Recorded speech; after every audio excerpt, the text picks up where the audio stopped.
Welcome to this lesson. So in this lesson, we'll be looking at one of the intermediate steps of our course. So we've already looked at initializing all the states, and the next step is actually drawing the X's and O's.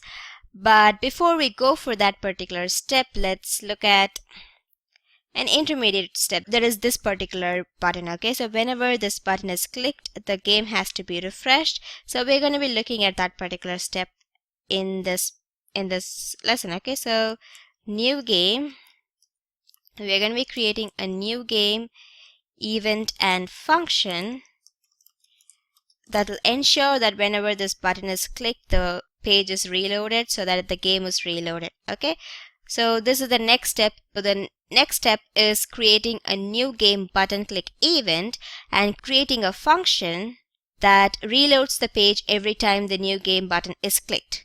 So for that, we'll be creating the click event by using the add event listener method. I already explained about this method in the JavaScript basics module, so you can refer to that, refresh your mind. So first of all, I'm going to find the button by its ID.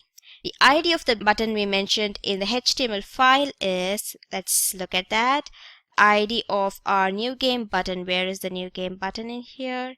See, the ID of the new game button is new. This is the ID of the button. So let's use that.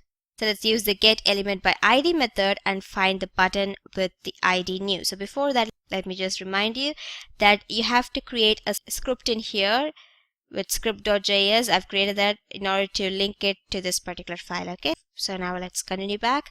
So I'll be creating a variable n that will hold the new button. Okay, it'll hold the new game button. So document dot, I'm going to be getting that element by its ID from HTML with its ID, which is new.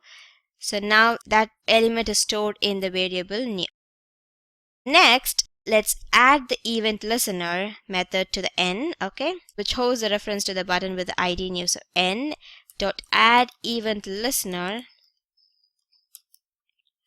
So the event listener that we'll be creating is the click event listener, and the function that we'll be calling whenever this button is clicked is the new game button. So we'll be creating an add event listener that will call the new game button whenever the element, that is the new game button element, is clicked.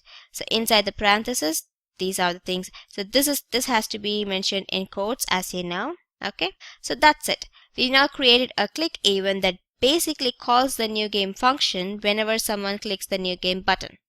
So now we need to define the new game function to make the page load every time the button is clicked. So let's do that now. So reload page. So we'll be creating the reload button. So whenever the new game button is clicked, it'll call the new game function. So let's define that function.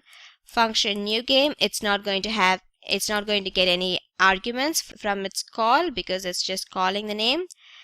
And then now one of the ways to reload a page, or in this case a document, this particular document, one of the ways to reload this game or the page is by using the reload method. There's a predefined function or method in JavaScript called the reload method that given just automatically reloads the page. Okay, so whenever that method is run, the page reloads. So in order to access that method, in order to give that method to our function, let's first go into the document. This is how you'll access that predefined method, document, and the location. That is the location of the browser. And then you ask the browser to reload its page.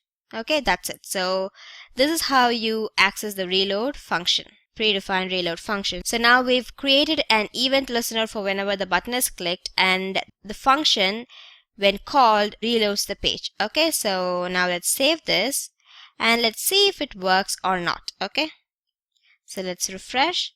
So whenever I click this button, the refresh has to run. Do you see that? It's very fast, but I'm sure you can see the refresh happening. So now this works. So this part of our code is done now. So we've made the new game button work. So let's look at the other stuff in the next lesson. I'll see you there. Thank you.